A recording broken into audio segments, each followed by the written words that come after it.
Occasion ఏదైనా location ఎక్కడైనా తెలుగువారి వేడుక అంటే ఆలివ్ మిఠాయి ఉండాల్సిందే. ఆంధ్రప్రదేశ్, తెలంగాణ ఈ రెండింటిని కలపాలంటే చాలా క్లిష్టమైనటువంటి అంశం ఇది. కానీ ఇప్పుడు ఆంధ్రప్రదేశ్ ప్రభుత్వం తీసుకుంటున్నటువంటి కొన్ని నిర్ణయాలు ఏపీ, తెలంగాణల్ని చాలా చోట్ల ఏకం చేస్తున్నటువంటి పరిస్థితి కనిపిస్తుంది.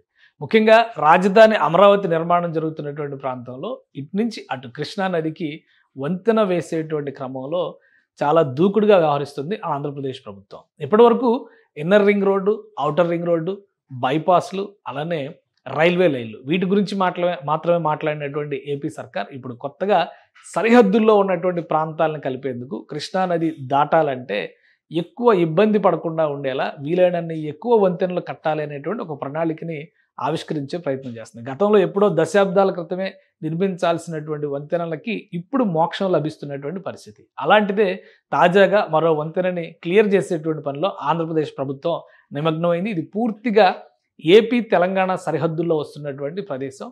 ఉమ్మడి కృష్ణా జిల్లా పరిధి, ప్రస్తుతం ఉన్నటువంటి ఎన్టీఆర్ జిల్లా పరిధిలోని ముక్త్యాల నుంచి అటు పల్నాడు జిల్లా పరిధిలోకి వచ్చేటువంటి మాదిపాడుకి ఒక వంతెన నిర్మించాలని రాష్ట్ర ప్రభుత్వం దశాబ్దాల క్రితం సంకల్పించింది. కేవలం 15 కోట్ల రూపాయలు మాత్రమే దానికి అయ్యేటువంటి ఖర్చు. అయితే అది అలా పెండింగ్లో ఉండడం, ప్రస్తుతానికి దీని అంచనా వ్యయం 60,50,00,000 రూపాయలకు చేరింది. 60,54,00,000 రూపాయలకు చేరింది.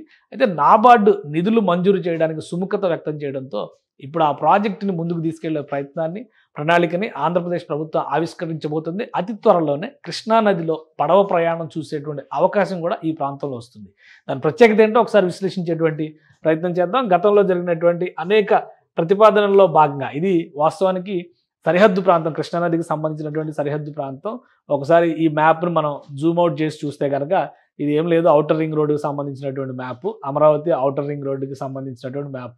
1 కాదు, 2 కాదు, మొత్తం 4 వంతెనలు అందుబాటులోకి రాబోతున్నాయి. ఇది వెస్ట్ బైపాస్ ఆల్రెడీ అందుబాటులోకి వచ్చేస్తున్నటువంటి వంతెన, అతి త్వరలోనే ఇది సాక్షాత్కారం కాబోతున్నటువంటి వంతెన. అలానే ఈ ప్రాంతంలోనే మరొక వంతెన రాబోతుంది, అది ఐకానిక్ బ్రిడ్జి కాబోతుంది, 2వ వంతెన. ఇక 3వది ఇన్నర్ రింగ్ రోడ్డు ప్రతిపాదన కూడా ఇంకా సజీవంగా ఉంచింది రాష్ట్ర ప్రభుత్వం. దాని పక్కనే వైకుంఠపురం దగ్గర రైల్వే లైన్ బ్రిడ్జ్ మరొకటి రాబోతుంది, ఇది 4వ వంతెన.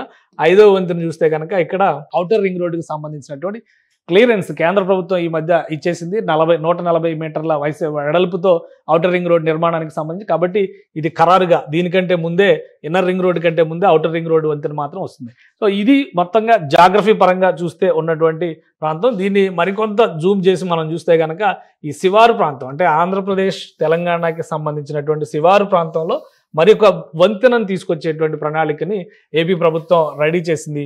ఆ వంతెనే ముక్త్యాల నుంచి వెళ్ళేటువంటి వంతెన. ముక్త్యాలని అలానే గుంటూరు జిల్లాలో ఉన్నటువంటి మాదిపాడిని కలిపేటువంటి వంతెన. ఇది నందిగామ శివారు వరకు ఈ మ్యాప్ చూపిస్తుంది. నందిగామ తర్వాత ఉన్నటువంటి ప్రాంతాన్ని ఒకసారి మనం విశ్లేషించే ప్రయత్నం చేద్దాం. ఇది ఆంధ్రప్రదేశ్కి సంబంధించి, అంటే ఇప్పుడు ప్రతిపాదిస్తున్నటువంటి వంతెన మార్క్ ఇది, అంటే ఆల్మోస్ట్ ఇది ఆంధ్ర, తెలంగాణ సరిహద్దు రేఖ పైన ఉండేటువంటి వంతెనగానే మనం చూడాల్సి ఉంటుంది. సో ఇది ఒకసారి మనం జూమ్ చేసి చూస్తే అసలు ఇక్కడ ఎలాంటి వంతెన రాబోతుంది, ఏ విధమైనటువంటి ప్రణాళికల్ని ఏపీ సర్కార్ రెడీ చేసింది ఒకసారి పరిశీలిద్దాం. ఈ వంతెనకు మరొక ప్రత్యేకత కూడా ఉంది. ఇది కేవలం 500 మీటర్ల లోపే నిర్మాణం జరుగుతున్నటువంటి వంతెన కాబోతుంది ఈ వంతెన. ఇది ఇప్పుడు ప్రస్తుతం ఇక్కడ నుంచి అక్కడికి వెళ్ళాలంటే వచ్చేటువంటి డిస్టెన్స్ దాదాపు 18 కిలోమీటర్లు, 17.5 కిలోమీటర్లు, 38 నిమిషాల ప్రయాణం కనిపిస్తుంది ఈ రెండు ప్రాంతాల మధ్య. కానీ ఈ వంతెన అనేది నిర్మాణం జరిగితే వచ్చేటువంటి అడ్వాంటేజ్ ఏంటి? ఇది ముక్త్యాల పూర్తిగా సరిహద్దు ప్రాంతం. ఈ లైన్ కనిపిస్తుంది, ఇది తెలంగాణ బార్డర్. ఈ ప్రాంతాన్ని మొత్తం కూడా ఈ తెలంగాణలోకి వచ్చేటువంటి ప్రదేశంగా మనం చూడాల్సి ఉంటుంది. ఇక్కడ చూస్తే కనుక ఇది పల్నాడు జిల్లాలో పరిధిలోకి వచ్చేటువంటి మాదిపాడు ప్రాంతం. సో మాదిపాడు దగ్గర నుంచి ముత్యాలకి కేవలం ఈ లైన్ 500 మీటర్లు మాత్రమే ఉంది, అంటే 1/2 కిలోమీటర్ మాత్రమే ఉంది.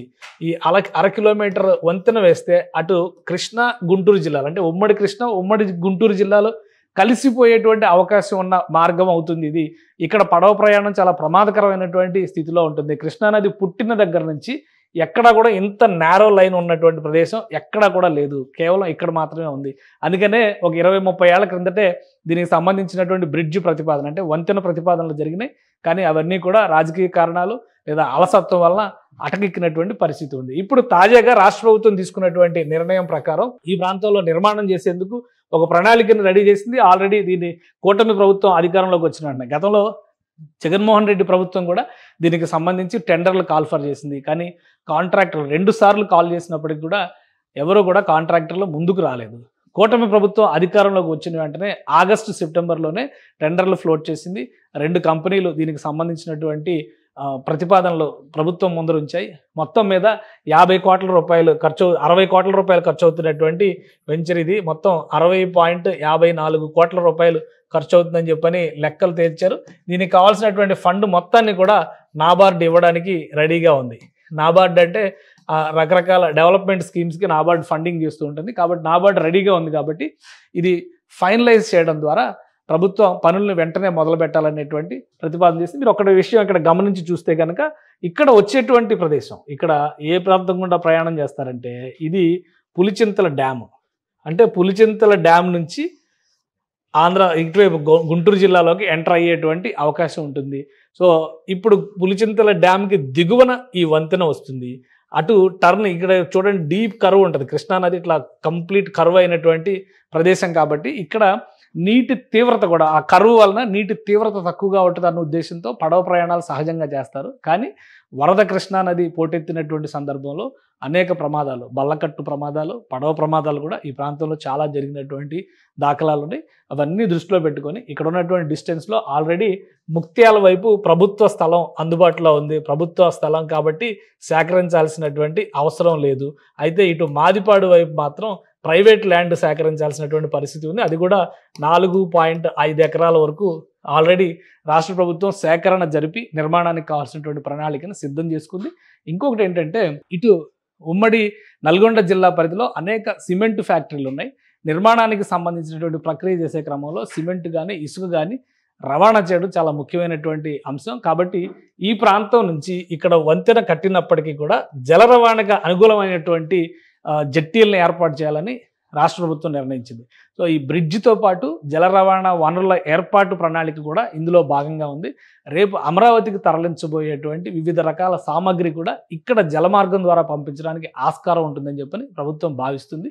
ఈ క్రమంలోనే ఇక్కడ నిర్మించబోయేటువంటి బ్రిడ్జ్ డిజైన్లో కూడా రవాణాకి అనుకూలమైనటువంటి మోడల్స్నే ఏర్పాటు చేయాలని చెప్పి డిసైడ్ చేశారు. ఆ డిజైన్లనే ఫైనల్ చేసేటువంటి అవకాశం ఉంది.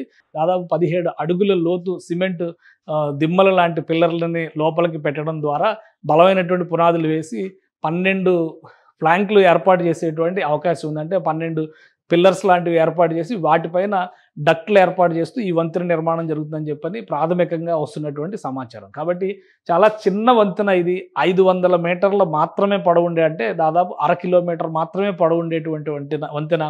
ఇంకొకటి ఏంటంటే ఈ వంతెన పూర్తయితే హైదరాబాద్ నుంచి గుంటూరుకు వెళ్ళేటువంటి మార్గంలో కూడా దాదాపు 50 కిలోమీటర్ల వరకు డిస్టెన్స్ కలిసి వచ్చేటువంటి అవకాశం ఉంది. ఇప్పుడు మామూలుగా అయితే విజయవాడ వరకు వెళ్ళి టర్న్ అయ్యి గుంటూరుకు వెళ్ళేటువంటి పరిస్థితి ఉంటుంది. కానీ ఈ రూట్లోంచి వెళ్ళిపోయేటువంటి క్రమంలో గుంటూరుకు వెళ్తే కనుక దాదాపు 50 కిలోమీటర్ల డిస్టెన్స్ తగ్గేటువంటి అవకాశం ఉంటుందని చెప్పని అంచనా వేస్తున్నారు.